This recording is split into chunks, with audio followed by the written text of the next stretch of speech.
The story of weapons of mass destruction is sadly a human one. It is a story of fear and power, of innovation twisted towards devastation. From the earliest days of gunpowder, the capacity to inflict harm on a large scale has been a grim companion to civilization's progress. World War I saw the horrific debut of chemical weapons on the battlefields of Europe, a new low in human cruelty.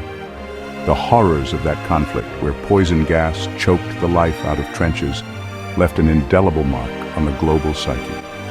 Yet, the human capacity for invention, for better or worse, continued. The discovery of nuclear fission in the 1930s opened a door to a terrifying new age, one where the power of the atom could be unleashed for unimaginable destruction.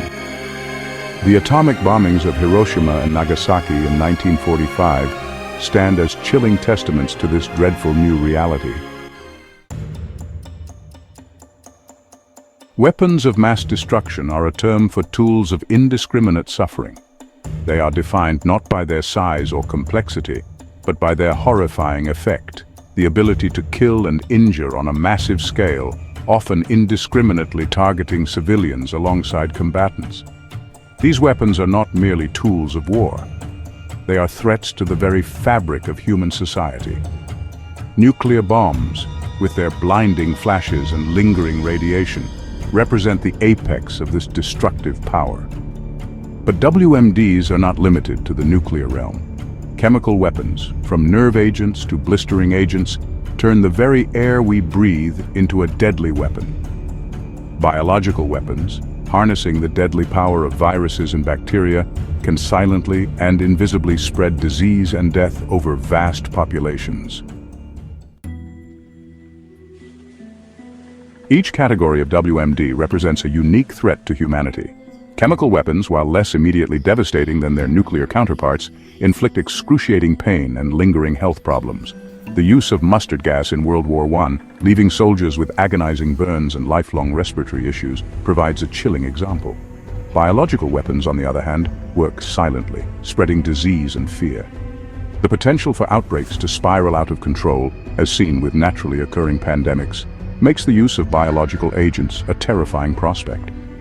The 2001 anthrax attacks in the United States, while limited in scope, demonstrated the potential for terror and disruption that even small-scale biological attacks can inflict. Nuclear weapons, the most powerful and well-known of the WMDs, cast a long shadow over the world.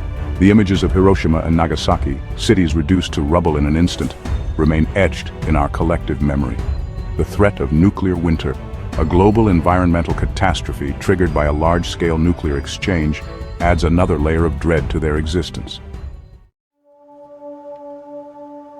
Let's continue our discussion on the issue that has shaped global politics for decades, weapons of mass destruction, or WMDs. We'll explore two main approaches to handling these powerful weapons disarmament and deterrence. First off, let's talk about the Campaign for Nuclear Disarmament, or CND. This movement started in the UK in the late 1950s, aiming to achieve nuclear disarmament through non-violent means. Their symbol, the famous peace sign, has become iconic worldwide.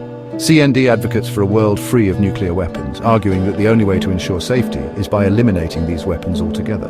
For example, they have campaigned against the renewal of the UK's Trident nuclear program, highlighting the moral and financial costs of maintaining such an arsenal. On the flip side, we have the concept of nuclear deterrence.